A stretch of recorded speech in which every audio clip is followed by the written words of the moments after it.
Alors bonjour à tous, c'est Puish. Aujourd'hui, on va faire une petite critique du film Terrifié. Alors comme vous pouvez le voir, ou Terrifieur, hein, le titre est en anglais. Comme vous pouvez le voir, la jaquette, bah, ça a parlé d'un clown tueur, hein. De toute façon, le film fait le buzz pas mal en ce moment. Alors, c'est un film de 2016. Sa suite vient de sortir. Euh, Et c'est vraiment un film, j'étais complètement... Mais alors, en fait, je peux vous dire qu'il y a une semaine, je ne connaissais pas l'existence de ce film. Et de cette licence, on va dire.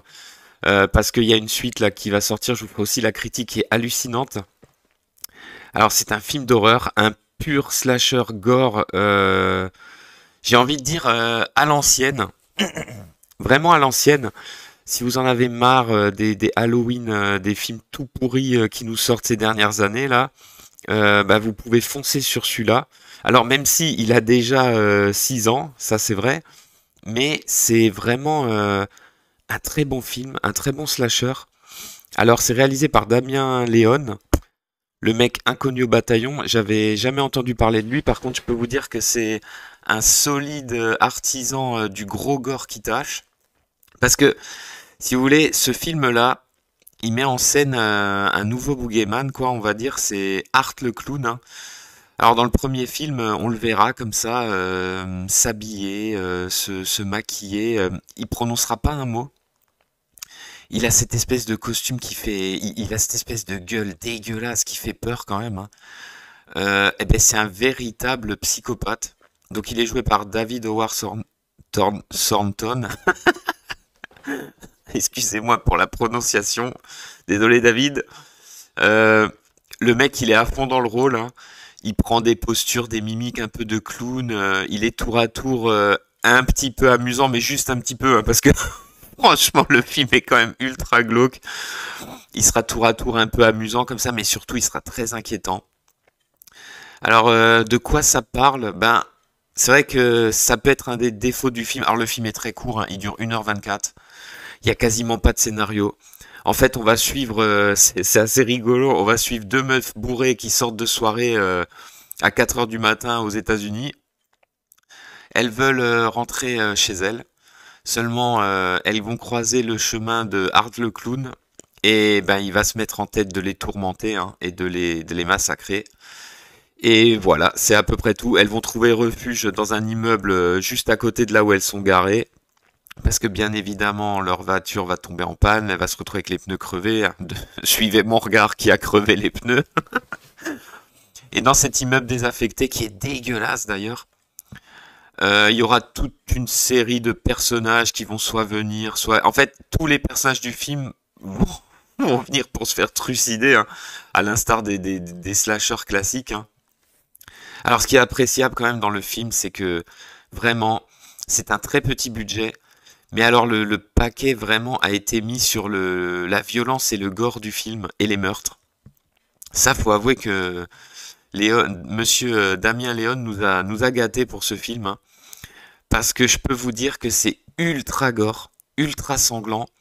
Ils ont pris vraiment soin que chaque mort soit un peu spécifique comme ça, qu'elle soit à chaque fois, comment dire, il y a vraiment une imagination, ou en tout cas on nous montre des meurtres ultra violents de la façon la plus vraiment en plein cadre, quoi. Il y a tout est montré, tous les effets sont du practical, hein, donc il n'y a pas de 3D ou je ne sais quoi. C'est vraiment super, c'est vraiment à l'ancienne, il y a un déluge de gore. Et aussi le film, il a vraiment un côté malsain. Parce que ce clown, il est quand même inquiétant et surtout, on sent qu'il prend plaisir comme ça à malmener les victimes. Ça, c'est assez dégueulasse. Surtout qu'il parle pas, donc on sait pas ce qu'il pense, ce putain de taré. Parce que là, c'est un fou furieux en puissance. Alors, à part lui, tous les autres acteurs, ben, c'est inconnu au bataillon. Bon, ça fait le taf, mais sans plus, faut garder à l'esprit que c'est un très petit budget.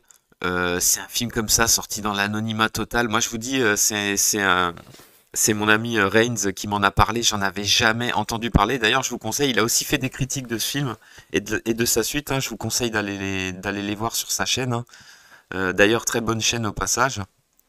Et, euh, et voilà, c'est un film qui mise tout sur son gore, sur son personnage, et je peux vous dire que ça fonctionne. Étonnamment, ça fonctionne. Moi, j'étais complètement passé à côté, et surtout, il a réussi à financer le second épisode, dont je vous ferai également la critique, hein. Il a eu beaucoup plus de budget, et le second, c'est vraiment le niveau au-dessus. Mais en tout cas, il y a une volonté de revenir au film gore, j'ai envie de dire, à l'ancienne, avec un bon gros tueur qui charcle tout ce qui passe. Le défaut du film, c'est que en dehors des meurtres, c'est vrai que les personnages, on en a un peu rien à foutre, hein, comme d'habitude. Surtout qu'ils sont pas super bien joués. Mais bon, il dure 1h20, on n'a pas le temps de s'ennuyer. Ça charcle à tout va.